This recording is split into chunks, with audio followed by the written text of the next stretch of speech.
Picture a 7-year-old Athenian boy memorizing lines about Achilles dragging Hector's corpse around the walls of Troy. This is his school book. And now picture a philosopher standing up and saying, this book is poisoning our city. That philosopher is Plato. And in Book 3 of the Republic, he declares war on the most sacred text in Greece. To understand Plato's attack, you have to understand what Homer was. Homer wasn't just a poet. Homer was Greek education itself. Boys learn to read through Homer. They learn to speak, argue, and reason through Homer. An educated Greek could quote the Iliad for every occasion, a funeral, a battle, a feast.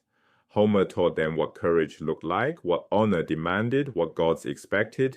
He was rhetoric class, ethics class, religion class, and civics class, all bound in a single text. To reform the Greek soul, you had to move Homer.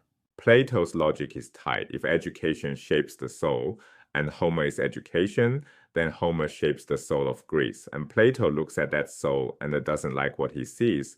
Consider the hero young boys are taught to admire. Achilles, slighted by his commander Agamemnon, withdraws to his tent.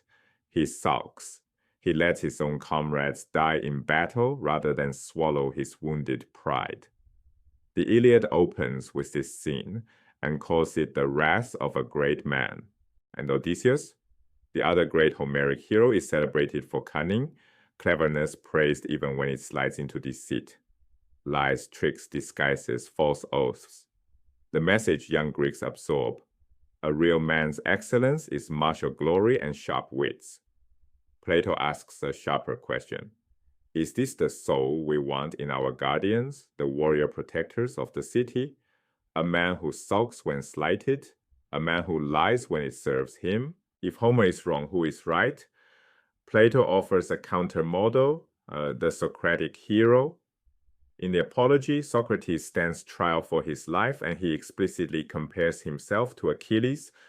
But this Achilles faces death not for glory, not for revenge, but for truth. He refuses to stop questioning even when questioning will kill him.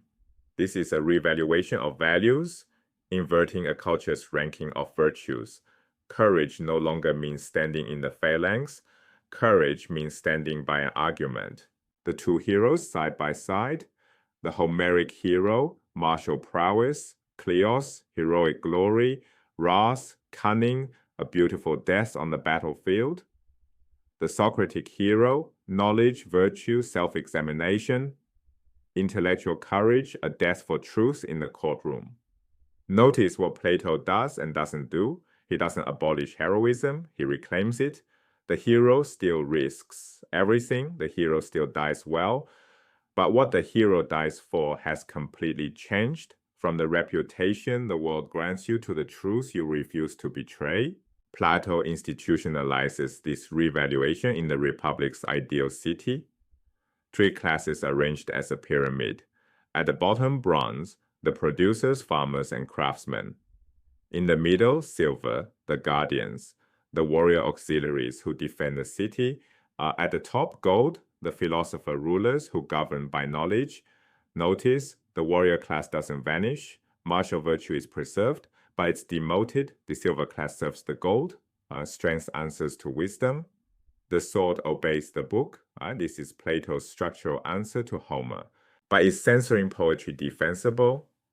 Here, Plato gets uncomfortable for modern readers. He proposes that in the ideal city, either new poets replace Homer, or Homer is carefully expurgated. The ugly bits about gods behaving badly and heroes sulking cut out. By today's standards, this is illiberal. Right? Plato knows it's radical. He isn't banning poetry, he fears its power. Right? Stories shape souls before arguments can reach them. Right? If the wrong stories get in first, no philosophy can fix the damage later. To understand why Plato goes this far, look at the city he's writing in. Plato writes after the Peloponnesian War, the long conflict in which Athens destroyed itself through imperial overreach and hubris.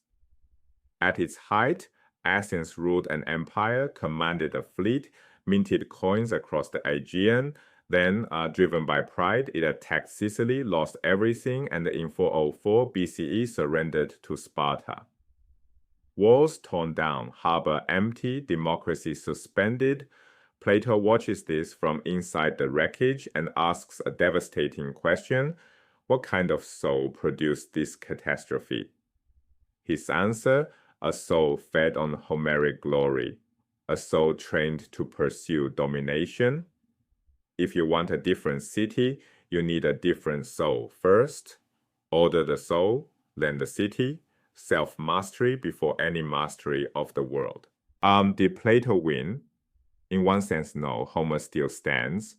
Every generation still reads the Iliad. The warrior hero never really left Western imagination. But in another sense, Plato's Revaluation changed everything. He opened a question that has never closed. Who should we idolize, and what does that do to us? Should the hero be the warrior who dies for glory, or the thinker who dies for truth, the conqueror, or the questioner? Centuries later, Nietzsche would reopen the fight from the other side, accusing Plato of weakening the West. But the argument itself, that the stories a culture tells shape the souls it produces, is Plato's enduring gift, and it's still unfinished.